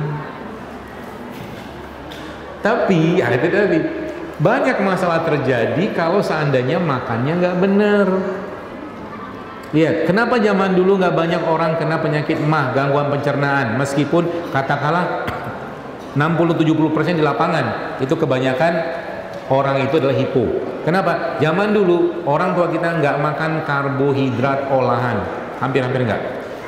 Dia makan ubi jalar, ubi cilembu, singkong, kan gitu. Dia makan jagung, itu kan bukan karbo olahan, sehingga aman-aman aja dia. Ya, makanya agak aneh kalau seandainya orang hipo gulanya tinggi. Paham? Jadi kalau orang hipo gulanya tinggi itu sesat, itu sesat dalam konteks makanannya dia. Itu poinnya. Jadi kalau begitu gimana? Paling utama, paling mudah, paling gampang benerin perutnya dulu. Karbo-karbonya dia ganti dulu dengan karbohidrat olahan, karbohidrat yang asli, ya. Atau mungkin karbohidrat yang masih tinggi seratnya, kayak mungkin tadi ubi, ya ubi jalar, ubi singkong, ya, ubi apa aja, itu kan karbo tuh. Tapi nasi juga boleh, kan nasi kan bukan terigu, ya. Karbohidrat itu kan makanan-makanan kayak apa, bolu apa segala macam gitu-gitulah. Ya. Nah, kalau orang hiper, lihat hiper. Orang hiper dia makan pagi sampai malam kuat dia. Dia makan pagi aman sampai malam dia kuat nggak makan. Tapi kalau orang hipo nggak bisa. Makanya sebenarnya jangan langsung mengklaim kita kena sakit mah. Itu bukan sakit mah. Bisa jadi cuman karena kurang asupan. Ya. Jadi akhirnya itu digeneralisatakan semua dan disebut bahwa orang yang telat makan itu adalah sakit mah. Padahal memang begitulah adanya dia, hidupnya dia. Lah, tapi kenapa kalau saya puasa saya bisa bertahan? Kan gitu kan? Karena puasa ada syariat, ada iman, ada perintah secara langsung ke tubuh kita, terutama waktu kita sedang sahur. Sahur itu sebenarnya perintah tak langsung bahwa tidak akan ada makanan lagi. Makanya bagi orang-orang yang tidak mempersiapkan diri puasa, sakit badannya, perutnya sakit, nyeri lambung segala macam. Tapi kalau dipersiapkan aman. Itu sebabnya konsep intermittent fasting itu kalau diterapkan pada orang hipo tanpa persiapan, sakitnya minta ampun. Gak makan 16 jam, 18 jam gitu loh. Caranya gimana? Kondisikan tubuh Anda bahwa tidak ada makan lagi setelah ini. Misalnya kayak gitu. Ya, itu hipo. Jadi pertanyaan ini kan ditanya, kalau saya 53 tahun misalkan mau nyetop itu segala macam itu bisa nggak? Silakan aja, ya. Tapi Anda yang lebih tahu tubuh Anda. Artinya apa? Kalau misalkan Anda orangnya tipenya hipo, tetap Anda perlu makan karbohidrat yang kenapa saya di sini menyuruh tidak makan nasi? Karena kita berlebihan terhadap nasi. Artinya apa? Kalau nasi yang dimakan itu batasannya normal, aman sebenarnya. Jadi agak ekstrim memang yang 7 days challenge-nya agak ekstrim. Beberapa ada yang mempertanyakan. Jadi sebenarnya bukan itu poin yang akan saya kejar, cuma mendidik disiplin aja. Ya, itu hipo itu hiper. Ya, makanya kalau ada orang tadi banyak orang yang kena atau gula darahnya naik itu sebenarnya orang hipo. Orang hipo. Berarti dia nggak usah batasin karbohidrat dong, nggak usah, benerin aja jadi karbohidrat yang lebih gampang diserap. Makanya kalau Anda lihat beberapa postingan saya atau kajian saya tentang cara memperbaiki pencernaan itu salah satu yang sangat saya anjurkan itu adalah minum air kajin, karena air kajin itu amilumnya bagus banget, ngasih power ke dalam lambung, dan itu buat orang hipo, buat orang yang baik hipoglikemia atau orang yang katakanlah hipo, apalagi hipo macam-macam, itu bagus banget. Termasuk juga yang ada masalah pencernaan, yang mereka mengaku mereka gangguan pencernaan. Paham ya? Jadi kalau orang hipo itu gimana? Makannya bisa di 5 kali sehari, tapi sering tapi tidak banyak, itu bagus. Artinya sesatnya dia tanda kutip kalau seandainya makannya 5 kali sehari tapi porsinya jumbo semua, maka semua akan naik. Tiba-tiba tensi naik, gula naik, semua naik, gara-gara apa? Nggak tahu cara makan yang benar untuk dirinya. Jadi Anda harus paham diri Anda sendiri. Ya. Kalau dokter tipenya apa? Nggak tahu saya. Kayaknya tipe hipo saya. Saya aslinya saya nggak bisa kosong perut, aslinya saya. Aslinya. Tapi karena settingan, saya nyeting terus ngomong kok menyibukkan dia dengan kayak gini nih. Saya kan boleh dibilang dari pagi nggak ada makan ya, sampai malam nih biasanya nggak makan. Karena apa? Udah ada settingan, badannya sudah saya setting, ya. Terutama kalau pas lagi ngisi-ngisi kayak begini. Kenapa? Karena biasanya kalau sudah makan IQ-nya menurun. Ya, bukan menurun sih, cuman habis makan tuh males banyak omong. Ya, prinsipnya sebenarnya dalam Islam itu begitu. Makanya nggak heran perang itu dari zaman Nabi sebagian besar dalam kondisi berpuasa. Perang. Karena powernya kita nih, bagi bapak-bapak ibu-ibu yang pengen olahraga dan dapatkan asupan hormon pertumbuhan berlimpah saat Anda olahraga, terutama olahraga beban, adalah Anda olahraga dalam kondisi berpuasa. Itu keren itu, cakep. Kalau growth hormone, ya growth hormone itu sebenarnya secara natural dia keluar malam hari, tapi kalau mau dimunculkan lebih lagi, Anda berolahraga saat berpuasa. Puasa lama-lama, bentar aja, 10 menit, 15 menit cukup. Terutama latihan-latihan beban itu. Ya seperti itu. Yang sedang menentukan terlebih asal ya.